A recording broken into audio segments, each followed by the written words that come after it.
Hello నమస్తే welcome to my channel గణితం by Pritam. మన థర్డ్ సిరీస్లో 11th వీడియో వచ్చేసి ఏంటంటే ఇందులో మనము ఒక లైన్ ఒక సర్కిల్కి టాంజెంట్ అవ్వాలంటే ఏం కండిషన్ అవసరం అనే దాని మీద మనము డీటెయిల్గా డిస్కస్ చేస్తాము. ఓకేనా? సో చూద్దాం. The condition that straight line lx plus my plus n is equals to 0 touch circle x square plus y square is equals to a square is n square is equals to a square into l square plus m square and point of contact is minus a square l by n comma minus a square m by n. So ఏమంటున్నాడు, ఒక line అన్నాడు.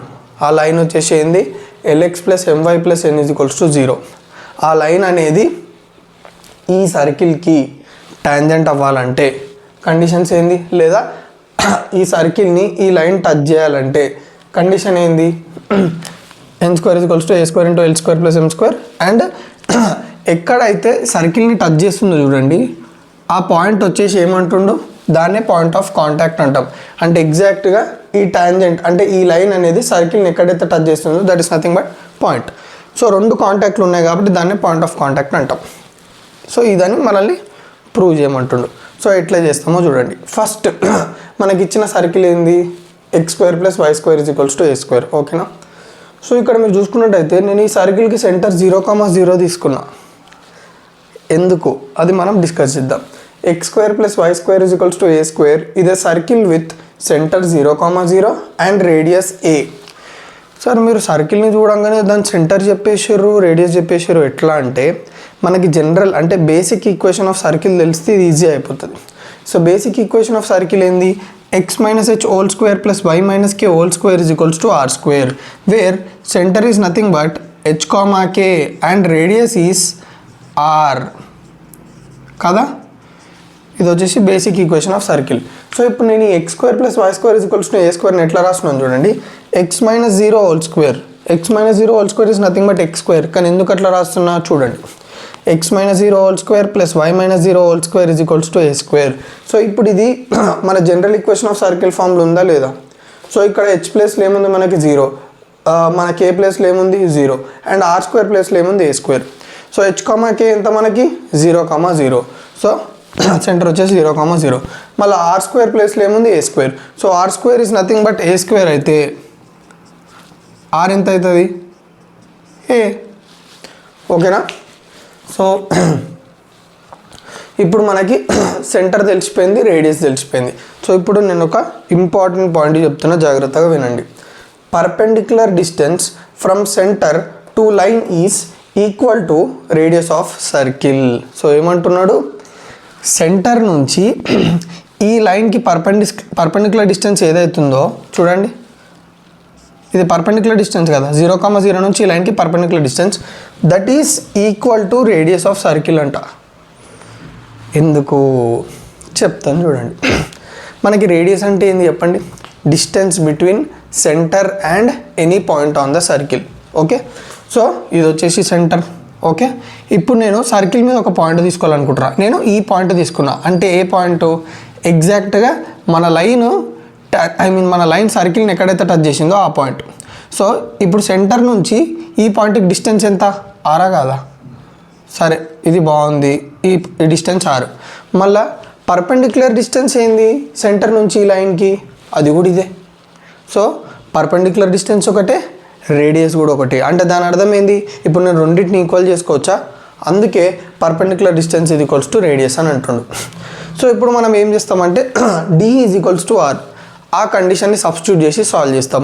D అంటే ఏంది, perpendicular distance from centre to the line. R అంటే ఏంది చెప్పు, radius of the circle. So క్లియర్గా అర్థమైందా. సో మనం పర్పెండిక్యులర్ డిస్టెన్స్ ఎట్లా క్యాలిక్యులేట్ చేస్తామో చూడండి. Perpendicular distance from px1 y1 to ax plus by plus c is equals to 0 is mod of ax1 plus by1 plus c by root of a square plus b square. So ఈ formula వాడాలి. So మనకి ఇచ్చిన line equation ఏంది చెప్పండి, lx plus my plus n is equals to 0, దాన్ని 1 అనుకుంటున్నాము. And centre ఏంది, ఎక్కడి నుంచి కనుక్కోవాలనుకుంటున్న డిస్టెన్స్ సెంటర్ నుంచి. సో 0,0. సో ఈ డిస్టెన్స్ కనుక్కోవాలి మనం. చూడండి, ax1 అంటే l ఇంటూ x1 ఎంత 0 ప్లస్ m ఇంటూ y1 ఎంత 0 plus n by root of l square plus m square is equals to radius.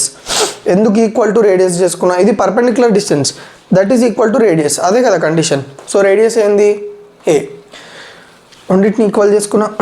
So ఇది 0 అయిపోతుంది, 0 అయిపోతుంది. So mod n by root of l square plus m square is equals to a. నేను ఏం చేస్తున్నా అంటే ఈ రూట్ని మాడ్ని ఎలిమినేట్ చేయడానికి స్క్వేరింగ్ చేస్తున్నా. So squaring on both sides. Mod n whole square by root of l square plus m square whole square is equals to a square. So ఇప్పుడు స్క్వేర్ చేసి ఏమవుతుంది? N square by l square plus m square is equals to a square. So ఇప్పుడు నేను ఏం చేస్తున్నా అంటే ఇది l square plus m square ఇటు పంపించిన, అప్పుడు ఏమవుతుంది? N square is equals to a square into l square plus m square. So ఇది వచ్చేసి కండిషన్. ఒక లైన్ సర్కిల్ని టచ్ చేయాలంటే. సరే బాగుంది, కండిషన్ వచ్చింది, కానీ మనల్ని ఏం కనుక్కోమంటుండో? పాయింట్ ఆఫ్ కాంటాక్ట్ కూడా కనుక్కోమంటుండు. పాయింట్ ఆఫ్ కాంటాక్ట్ అంటే ఈ పాయింట్ కదా, ఎగ్జాక్ట్ ఈ లైన్ సర్కిల్ని ఎక్కడ టచ్ చేసిందో అది. సో అది ఎట్లా కనుక్కుంటామంటే చూడండి, equation of tangent to x square plus y square is equals to a square at p x1 y1 is s1 is equals to 0. So ఒక లైన్ సర్కిల్ని ఒక పాయింట్ దగ్గర టచ్ చేస్తుందంటే ఆ లైన్ని మనం ఏమంటాము? టాంజెంట్ అంటామా అనమా? ఎస్. ఇప్పుడు ఈక్వేషన్ ఆఫ్ టాంజెంట్ ఏంది చెప్పండి? s1 is equals to 0. So s1 formula ఏంది?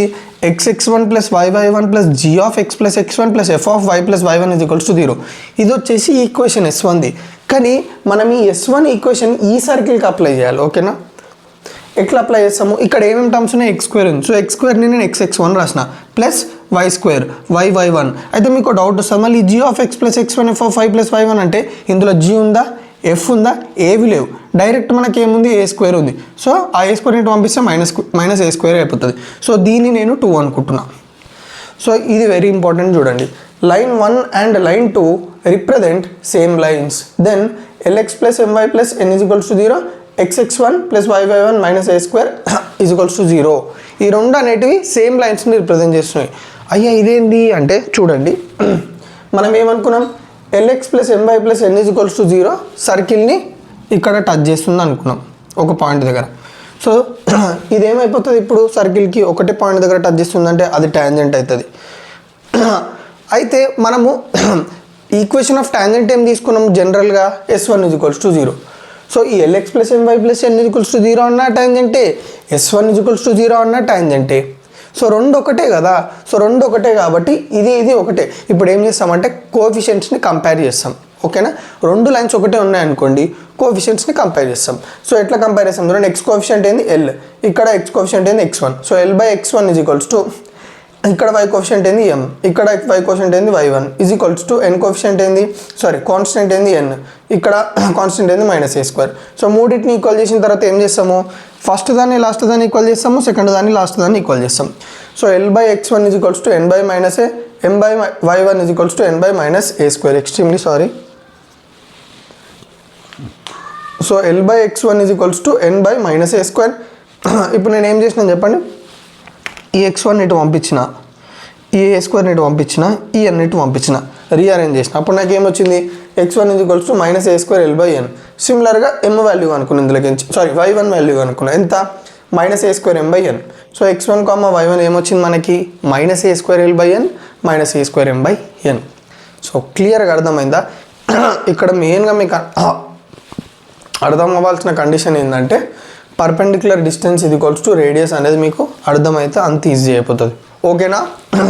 సో మన నెక్స్ట్ కాన్సెప్ట్ వచ్చేసి ఏంటంటే ఇది మనం ముందు చేసిన దానికి ఇంకా సేమ్ అనుకోండి, కానీ డిఫరెన్స్ ఏంటంటే చూడండి, the condition that straight line y is equals to mx plus c touch circle x square plus y square is equals to a square is c is equals to a root 1 plus m square and point of contact is minus a square m by c a square by c. Difference ఏం చెప్పండి? అక్కడ line equation వచ్చేసి lx plus my plus n, కానీ ఇక్కడ line equation వచ్చేసి y is equals to mx plus c. ఎందుకు చెప్తున్నారు sir మళ్ళీ అంటే ఈ కండిషన్ ఏదైతుందో అది మీకు గుర్తుండాలి కాబట్టి ఇంకా ఫ్లో ప్రాసెస్ కూడా మీద చెప్పేస్తాం. So x square plus y square is equals to a square అనే సర్కిల్ యొక్క సెంటర్ ఏంది? 0,0. రేడియస్ ఏంది? ఏ. ఇది మనం ఆల్రెడీ డిస్కస్ చేసినాం కదా. దాని సెంటర్ వచ్చేసి 0,0, రేడియస్ వచ్చేసి ఏ. సో ఇప్పుడు ఈ లైన్ అనేది సర్కిల్ని ఒక దగ్గర టచ్ చేస్తుంది, అవునా కదా? దాన్నే పాయింట్ ఆఫ్ కాంటాక్ట్ అంటాం. సో ఇప్పుడు నేను ఒక స్టేట్మెంట్ రాస్తున్నాను చూడండి. Perpendicular distance from centre to line is equal to radius of circle. ఏమంటున్నాం చూడండి, రేడియస్ అంటే ఏంది చెప్పండి, సెంటర్ నుంచి సర్కిల్ మీద ఉన్న ఏ పాయింట్కైనా డిస్టెన్స్, ఏ పాయింట్ అయినా సరే.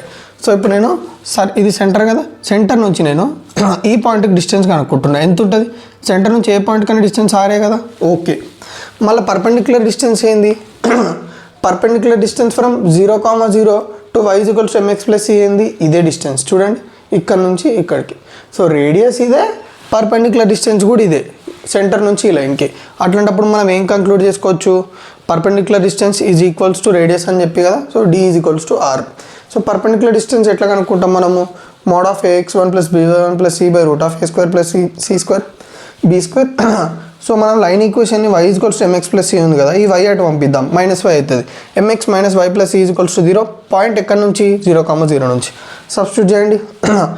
m × x1 అంటే 0 -1 × 0 + c √a² + b² అంటే m² + -1² = a.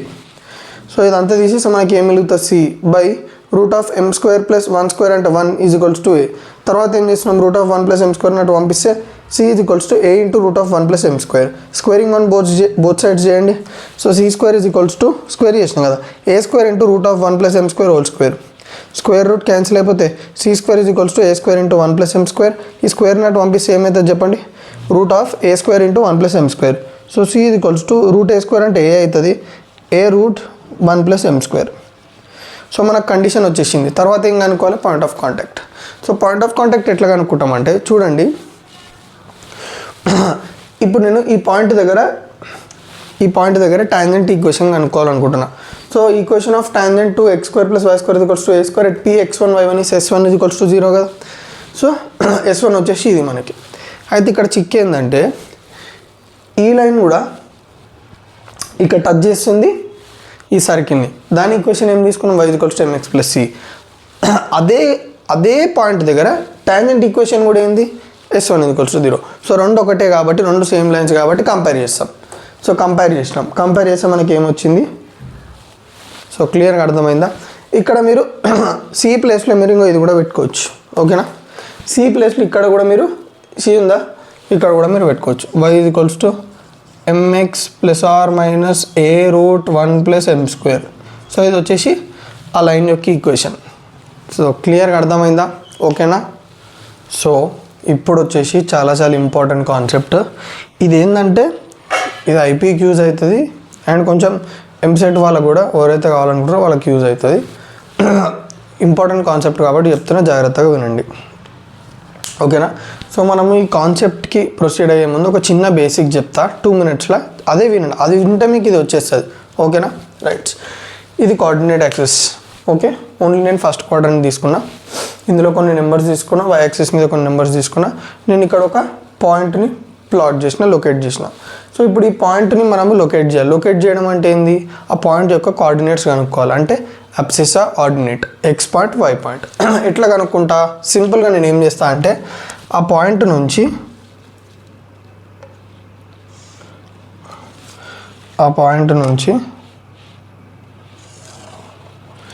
రెండు పర్పెండిక్యులర్స్ డ్రాప్ చేసిన. చూడండి, ఇది ఒక పర్పెండిక్యులర్, ఇది ఒక పర్పెండిక్యులర్, రెండు యాక్సిస్ మీదకి. ఒక పర్పెండిక్యులర్ x యాక్సిస్ మీదకి డ్రాప్ చేసిన, ఒక పర్పెండిక్యులర్ y యాక్సిస్ మీదకి డ్రాప్ చేసిన. సో ఇక్కడ మీరు చూసుకున్నట్టయితే ఈ పర్పెండిక్యులర్ x యాక్సిస్ మీదకి డ్రాప్ చేసింది ఎక్కడ టచ్ అవుతుంది, 4 దగ్గర. సో x పాయింట్ వచ్చేసి 4 అయిపోతుంది. నెక్స్ట్ పాయింట్ నుంచి డ్రాప్ చేసిన, ఈ పాయింట్ నుంచి y యాక్సిస్ మీదకి డ్రాప్ చేసిన పర్పెండిక్యులర్ ఎక్కడ టచ్ అవుతుంది, 2 దగ్గర. సో y పాయింట్ వచ్చేసి 2 అయిపోతుంది, ఓకేనా. సో ఇట్లా మనం పాయింట్ లొకేట్ చేస్తాం. ఇదెందుకు చెప్తారంటే ఆగండి. సో ఇప్పుడు ఇది ఆరిజిన్ కదా, ఈ ఆరిజిన్ నుంచి ఈ పర్పెండిక్యులర్ ఎక్కడైతే టచ్ అయిందో చూడండి 4 కదా. సో ఇక్కడ నుంచి పర్పెండిక్యులర్ ఎక్కడైతే టచ్ అయిందో దానికి మధ్య డిస్టెన్స్ ఎంత చెప్పండి, 0 to 1, 1 to 2, 2 to 3, 3 to 4. ఎన్ని యూనిట్స్ మొత్తం, 4 యూనిట్స్, ఓకే. సిమిలర్గా ఆరిజిన్ నుంచి ఈ పాయింట్కి, ఓకే, ఈ పర్పెండిక్యులర్ y యాక్సిస్ని ఎక్కడైతే టచ్ ఇచ్చిందో ఆ డిస్టెన్స్ ఎంత, 2 యూనిట్స్, అవునా కదా. సో ఇప్పుడు మీరు గమనించినట్టయితే O A B C ఈ పార్ట్. సో OABC ఇది ఒక రెక్టాంగిల్ ఫామ్ చేస్తుందా లేదా, అదే రెక్టాంగిల్ నేను ఇక్కడ వేసుకున్నాను, OABC. సో ఇప్పుడు రెక్టాంగిల్ ప్రాపర్టీస్ చెప్పండి. In rectangle opposite sides are equal కదా, అంటే OC is equals to BA కదా, సో ఓసీ వాల్యూ ఎంత 2, సో ఏబీ వాల్యూ కూడా 2. సిమిలర్గా OA is equals to CB కదా, అంటే ఓఏ వాల్యూ ఎంత 4, సో సిబీ వాల్యూ కూడా 4. సో ఇప్పుడు ఓఏ అంటే ఎంత మనకు చెప్పండి, ఓఏ. సిబీ ఎంత చెప్పండి 4. నెక్స్ట్ ఏబీ ఎంత చెప్పండి 2. సో ఈ ఏబీ బీసీ అంటే ఏంది చెప్పండి, పాయింట్ నుంచి ఎక్స్ యాక్సిస్కి డిస్టెన్సే కదా ఈ లైన్. సో దీని లెంత్ ఎంత చూడండి 2. పాయింట్ నుంచి వై యాక్సిస్కి డిస్టెన్స్ ఎంత, ఈ లైన్ ఎంత లెంత్ ఉంటుందో అంతే, ఆ లైన్ లెంత్ ఎంత 4. సో ఇక్కడ మీరు చూసుకున్నట్టయితే పాయింట్ నుంచి ఎక్స్ యాక్సిస్కి డిస్టెన్స్ ఏంది తెలుసా, ఈ పాయింట్లో ఉన్న ఆర్డినేట్ చూడండి 2 కదా, 2 అయిపోయింది. నెక్స్ట్ పాయింట్ నుంచి వై యాక్సిస్కి డిస్టెన్స్ ఎంత తెలుసా, ఈ ఎక్స్ పాయింట్ చూడండి, ఎక్స్ పాయింట్. సో పాయింట్ నుంచి ఎక్స్ యాక్సిస్కి డిస్టెన్స్ వై పాయింట్, పాయింట్ నుంచి ఎక్స్ యాక్సిస్కి డిస్టెన్స్ పాయింట్ నుంచి వై యాక్సిస్కి డిస్టెన్స్ ఎక్స్ పాయింట్. ఇది గుర్తుపెట్టుకోండి. సో క్లియర్గా అర్థమైంది కదా. సో ఇప్పుడు కాన్సెప్ట్లోకి వచ్చేద్దాం. Let S is equals to 0 be circle with center h comma k and radius r it touches x axis, then r is equals to mod k. ఏమంటున్నాడు, ఒక circle తీసుకుండు, ఆ సర్కిల్ యొక్క సెంటర్ వచ్చేసి h comma k అన్నాడు, ఓకేనా, and దాని radius r అన్నాడు. ఇక్కడ మీరు చూసుకున్నట్టయితే సర్కిల్ అనేది ఎక్స్ యాక్సిస్ని టచ్ చేస్తుంది, ఇక్కడ టచ్ చేస్తుందా లేదా, ఎస్. ఒకవేళ ఎక్స్ యాక్సిస్ని టచ్ చేస్తే మనకు r ఎంత అవుతుంది, mod k అవుతుంది. ఎట్లా, సింపుల్. మనం ఇందాక టాంజెంట్ కండిషన్ ఏమనుకున్నాము, ఒక లైన్ ఒక సర్కిల్కి టాంజెంట్ కావాలంటే ఏం కావాలి, పర్పెండిక్యులర్ డిస్టెన్స్ ఇది ఈక్వల్స్ టు రేడియస్ కదా. సో ఇక్కడ చాలా జాగ్రత్తగా చూడండి, ఈ ఎక్స్ యాక్సిస్, ఇది ఎక్స్ యాక్సిసే కదా, ఈ ఎక్స్ యాక్సిస్ సర్కిల్ని టచ్ చేస్తుందా లేదా, ఎక్కడ, ఒక పాయింట్ దగ్గర. సో ఈ ఎక్స్ యాక్సిస్ అనేది సర్కిల్కి టాంజెంటా కాదా, ఎస్, ఎందుకంటే ఆ ఎక్స్ యాక్సిస్ సర్కిల్ని ఒక పాయింట్ దగ్గరనే టచ్ చేస్తుంది కాబట్టి. సో ఇప్పుడు మనకి ఎక్స్ యాక్సిస్ టాంజెంట్ అయిపోయింది, రైట్. ఇప్పుడు ఇది టాంజెంట్ అయితే కండిషన్ ఏంది, ఒక సర్కిల్కి ఒక లైన్ టాంజెంట్ అయితే కండిషన్ ఏంది, పర్పెండిక్యులర్ డిస్టెన్స్ ఇది equals to radius. So perpendicular distance అంటే ఏంది చెప్పండి, సెంటర్ నుంచి మన ఎక్స్ యాక్సిస్కి డిస్టెన్స్ ఎంత, ఇదే కదా. So that is nothing but perpendicular distance, okay. మళ్ళీ రేడియస్ ఏంది, ఇక్కడ నుంచి ఏ పాయింట్ అయిన సర్కిల్కి, ఏ పాయింట్ అంటే ఇక్కడ నుంచి సర్కిల్ మీద ఉన్న ఏ పాయింట్ కన్నా డిస్టెన్స్ వచ్చేసి రేడియస్. సో నేను ఇది సెంటర్ అనుకుంటున్నా, ఇది ఆ పాయింట్ అనుకుంటున్నా. సో రేడియస్ ఇదే, పర్పెండిక్యులర్ డిస్టెన్స్ ఇది. So d is equals to r కదా. సరే, ఇప్పుడు నేను d కనుక్కోవాలనుకుంటున్నా. d అంటే ఏంది, పాయింట్ నుంచి ఈ యాక్సిస్కి పర్పెండిక్యులర్ డిస్టెన్స్. సో ఇందాక మనం డిస్కస్ చేసినట్టు ఇది h, k కదా. ఇప్పుడు ఈ పాయింట్ నుంచి ఎక్స్ యాక్సిస్కి డిస్టెన్స్ ఎంత చూడండి, ఈ పాయింట్ నుంచి ఎక్స్ యాక్సిస్కి డిస్టెన్స్ ఎంత, ఇదెంత వై పాయింట్ కదా.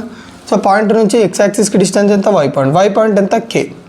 సో పర్పెండిక్యులర్ డిస్టెన్స్ k కాబట్టి d ప్లేస్లో k పెట్టండి, k ఇది ఈక్వల్స్ టు r. కానీ నేను మోడ్ ఎందుకు పెట్టినా అంటే ఎప్పుడు రేడియస్ పాజిటివ్ ఉండాలి కాబట్టి. సో క్లియర్గా అర్థమైందా. సో నెక్స్ట్ అట్లాంటిదే ఇప్పుడు మీరే చెప్పేస్తారు, సర్కిల్ వై యాక్సిస్ని టచ్ చేస్తుంది అంటే దాని అర్థమైంది, ఇప్పుడు ఈ వై యాక్సిస్ అనేది ఈ సర్కిల్కి టాంజెంటా కదా, ఎస్. ఇప్పుడు ఇది వై యాక్సిస్ టాంజెంట్ అయింది అనుకోండి, పర్పెండిక్యులర్ డిస్టెన్స్ ఇది ఈక్వల్స్ టు రేడియస్ మళ్ళా. సో మనకి రేడియస్ r అని తెలుసు, కానీ పర్పెండిక్యులర్ డిస్టెన్స్ ఏంది చెప్పండి, ఈ పాయింట్ నుంచి చూడండి ఈ టాంజెంట్కి ఈ లైన్కి డిస్టెన్స్ ఎంత, ఈ పర్పెండిక్యులర్ ఈ పాయింట్ నుంచి పర్పెండిక్యులర్ డిస్టెన్స్ ఎంత, ఇంతే కదా. సో మళ్ళా పాయింట్ నుంచి వై యాక్సిస్కి డిస్టెన్స్ ఎంత, ఎక్స్ పాయింట్ h చూడండి, పాయింట్ నుంచి ఎక్స్ యాక్సిస్ వై యాక్సిస్కి distance x point. So x point ఏముంది h. సో h ఇది ఈక్వల్స్ టు r. మోడ్ పెట్టేసుకోండి, ఖతం, అది వచ్చి కండిషన్. నెక్స్ట్ ఇక్కడ ఏంది, సర్కిల్ అనేది రెండు యాక్సిస్లను టచ్ చేస్తుంది, వై యాక్సిస్ని టచ్ చేస్తుంది, ఎక్స్ యాక్సిస్ని టచ్ చేస్తుంది. అంటే ఇప్పుడు ఎక్స్ యాక్సిస్ టాంజెంటే, వై యాక్సిస్ టాంజెంటే. సో ఫస్ట్ కండిషన్లో వై యాక్సిస్ టాంజెంట్ అనుకుందాం. వై యాక్సిస్ టాంజెంట్ అంటే ఏంది, పర్పెండిక్యులర్ డిస్టెన్స్ ఇది ఈక్వల్స్ టు రేడియస్ కదా. సో పర్పెండిక్యులర్ డిస్టెన్స్ ఏంది, పాయింట్ నుంచి లైన్కి డిస్టెన్స్ ఎంత, ఇదే కదా, which is nothing but h. So h ఇది ఈక్వల్స్ టు r. సిమిలర్గా ఇప్పుడు నేను వై యాక్సిస్ని టాంజెంట్ అనుకుంటున్నా. వై యాక్సిస్ టాంజెంట్ అంటే ఏంది, పర్పెండిక్యులర్ డిస్టెన్స్ ఇది ఈక్వల్స్ టు రేడియస్ కదా. సో రేడియస్ ఎంత, r. పర్పెండిక్యులర్ డిస్టెన్స్ ఎంత, ఈ పాయింట్ నుంచి ఈ లైన్కి డిస్టెన్స్ ఎంత, k, అంటే యాక్సిస్కి. So r is equals to k. So r is equals to h which is nothing but k. అదే ఉందా లేదా ఇక్కడ, దానికి మోడ్ పెట్టేసి. సో ఇది very very very important. So క్లియర్గా అర్థమైందా. సో నా వీడియోస్ ఏమైనా మీకు కొంచెం యూజ్ అయితే తెలుసు కదా ఏం చేయాలో, రైట్స్.